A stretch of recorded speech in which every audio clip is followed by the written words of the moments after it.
بسم اللہ الرحمن الرحیم۔ السلام علیکم۔ قصص الانبیاء میں آج ہم بات کریں گے حضرت ہود علیہ السلام کے بارے میں۔ اللہ تعالیٰ نے حضرت ہود علیہ السلام کو قوم عاد پر بھیجا۔ وہ قوم دراز قد اور چوڑے جسم کی نہایت خوفناک تھی۔ ان میں سب سے لمبا 100 گز کا ٹھگنا اور 60 گز کا۔ وہ سب کے سب بت پرستی کرتے تھے۔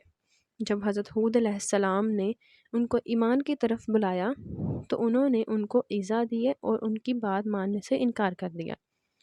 ان لوگوں کا صرف ایک فرقہ ایمان لایا تھا اور وہ بھی ان کے خوف سے اپنا ایمان چھپاتا پھرتا تھا۔ تو ایک دفعہ حضرت ہود علیہ السلام نے جب ان کو اللہ تعالیٰ کی طرف بلایا تو انہوں نے انکار کیا، تو انہوں نے ان کافروں کے واسطے بد دعا کی۔ اس بد دعا کے نتیجے میں برسات ختم ہو گئی، بالکل بھی بارش نہ ہوئی، زراعت سوکھ گئی اور قحط پڑ گیا۔ وہ لوگ اپنی زندگی سے بیزار ہو گئے تو حضرت ہود علیہ السلام نے نہایت شفقت سے فرمایا، تم سب لوگ ایمان لے آؤ تو اس کے بدلے میں یہ ساری آفتیں اور مصیبتیں ختم ہو جائیں گی۔ تو یہ سب تمہارے کفر کی وجہ سے ہیں۔ لیکن انہوں نے انکار کیا اور بڑی بے ادبی سے کہنے لگے، ہم تمہارے کہنے سے اپنے بتوں کو نہیں چھوڑیں گے۔ اور یہ زمانے کا دستور تھا کہ جس پر کوئی بڑی مشکل آتی وہ سخت مہم میں مبتلا ہو جاتا تو وہ حرم مکہ میں جا کر التجا کرتا اور نہایت عاجزی سے دعا کرتا تو ان کی دعا قبول ہوتی۔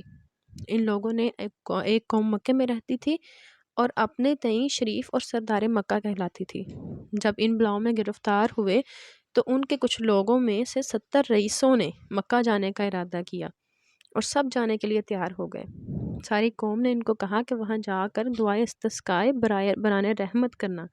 جب یہ لوگ اپنی مسافتیں پوری کر کے وہاں پہنچے تو ابن معاویہ کے گھر میں اترے۔ وہ سب لوگوں کے واسطے طعام و شراب کی ضیافتیں کرنے، مجلس عیش و عشرت سنوارنے لگے۔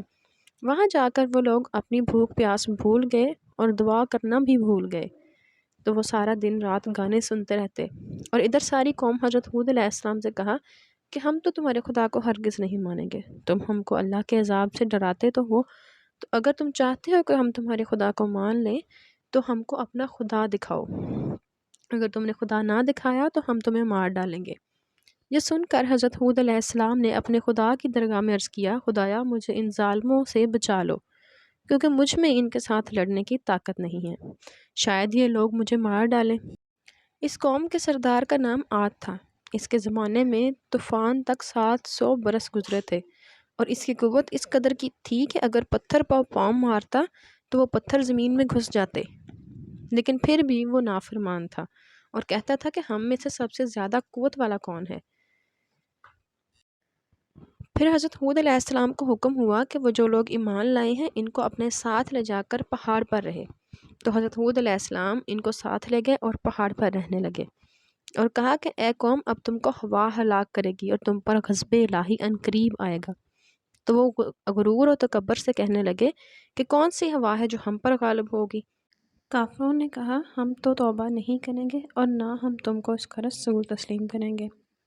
پس ایک قوم کو بھیجا کہ مکے میں جا کر پانی طلب کرے، اور اس قوم میں 6 آدمی مکے کو گئے۔ ان میں سے صرف 2 شخص مسلمان تھے لیکن اپنا دین چھپائے رکھتے تھے۔ ان دونوں کا نام مزید اور نکیم تھا اور ان کا سردار کا نام کیل تھا۔ یہ 70,000 آدمی لے کر مکے کو گئے۔ مزید نے ان سے کہا، جب تک تم حضرت ہود پر ایمان نہ لاؤ گے اس وقت تک تم پر باران کا برسنا موقوف رہے گا۔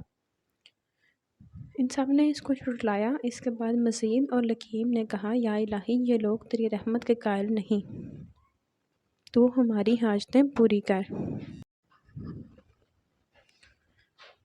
آواز آئی، کیا مانگتا ہے مانگ۔ مزید نے کہا، یا الہی، میں تا قیامت دنیا میں بھوکا نہ رہوں۔ حکم ہوا، میں نے تیری حاجت قبول کی۔ بعد لکیم نے کہا، یا الہی، 7 دفعہ کی عمر مجھے عطا کر، جس طرح چاہوں جتنا چاہوں میں زندگانی حاصل کروں۔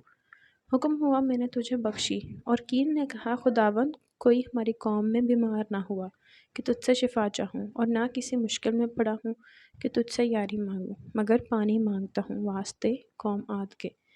اتنے میں 3 ابر سامنے آئے، ان میں سے ایک سیاہ، سفید اور سرخ تھا۔ آواز آئی، اے قیل ان تینوں میں سے جس کو چاہے اختیار کر۔ تب قیل نے سوچا کہ ابر سفید اور سرخ میں پانی نہیں ہوتا، مگر اب ابر سیاہ پانی سے خالی نہیں ہوتا، لہٰذا اس کو اختیار کیا۔ اللہ کے حکم سے ابر سیاہ ساتھ ساتھ اس کے منزل مقصود کو جا پہنچا۔ وہب بن منبع نے روایت کی ہے کہ 7ویں زمین پر ایک ہوا ہے جس کو 70,000 زنجیروں سے باندھ رکھا ہے، اور 70,000 فرشتے اس پر محافظ اور موکل ہیں۔ جب قیامت کا دن ہوگا وہ ہوا چھوڑ دی جائے گی اور اتنی تیز ہوگی کہ پہاڑوں کو بھی بکھرا دے گی اور ان کے ٹکڑے ہو جائیں گے۔ اور یہی ہوا جب قوم عاد کے چھوڑنے کے لیے کہا گیا تو انہوں نے عرض کی کہ اے جبار عالم کس قدر چھوڑیں؟ حکم ہوا گائے کی ناک کے نتھنے کے اندر سے چھوڑ دو۔ انہوں نے پھر عرض کی یا رب العالمین اس مقدار سے تو سارا عالم ہی برباد ہو جائے گا۔ تب حکم ہوا سوئی کے ناکے کے سوراخ کے برابر چھوڑ دو۔ اور جب انہوں نے حکم خدا کو بچا لاتے ہوئے اس ہوا کو سوئی کے ناکے کے برابر چھوڑا تو وہ ہوا مانند سیاہ پہاڑ کی طرف سے نکل آئی، اور اس ہوا کو دیکھ کر قوم عاد بہت خوش ہوئے، کہنے لگے یہ ابر ہم پر ضرور برسے گا۔ اور ہوا نکلی، کافروں نے کہا اے ہود تو نے وہ خوشخبری پہنچائی کہ جس سے ہم خشک تر ہوں۔ ہود نے فرمایا اے کافروں ذرا صبر کرو، اللہ کی طرف سے تم پر عذاب علیم پہنچا ہے۔ وہ اس خبر کو سن کر تقریباً 7 لاکھ مرد 3 پہاڑوں کے دامن میں جا رہے۔ جب ہوا کی راہ ایک طرف سے بھی نہ تھی، یہ سب آپس میں ایک دوسرے کا ہاتھ پکڑ کر اپنے پاؤں کو گھٹنوں تک زمین میں گاڑ کر بیٹھے تھے۔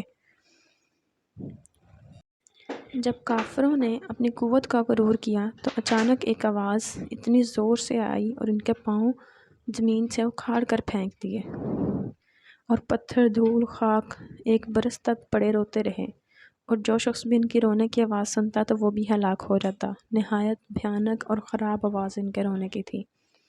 حضرت ہود نے ایک خط زمین پر کھینچ کر مومنوں کو اس کے اندر رکھ لیا۔ ہوا نے بہت زور کیا مگر وہ لوگ جو مومن تھے وہ اس سے محفوظ رہے۔ پھر جب حضرت ہود علیہ السلام نے ان کو کہا کہ پڑھو لا الہ الا اللہ محمد رسول اللہ، تو ملعون بولے جب تک تو اس قوم کو زندہ نہ کرے گا اس وقت تک میں تجھ پر ایمان نہ لاؤں گا۔ اور وہ یہ کہہ ہی رہا تھا کہ اسی وقت اس کے قدم کے نیچے ہوا نے زور کیا اور سخت عذاب نے آ کر اس کی ساری قوم کو ہلاک کر دیا۔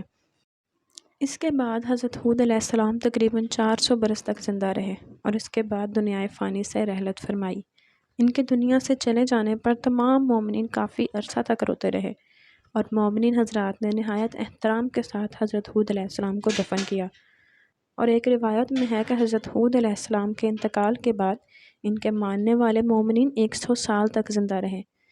پھر ان لوگوں نے بھی انتقال کیا اور ان کی اولاد بھی اپنے آبائی دین پر ایک عرصہ دراز تک قائم رہی۔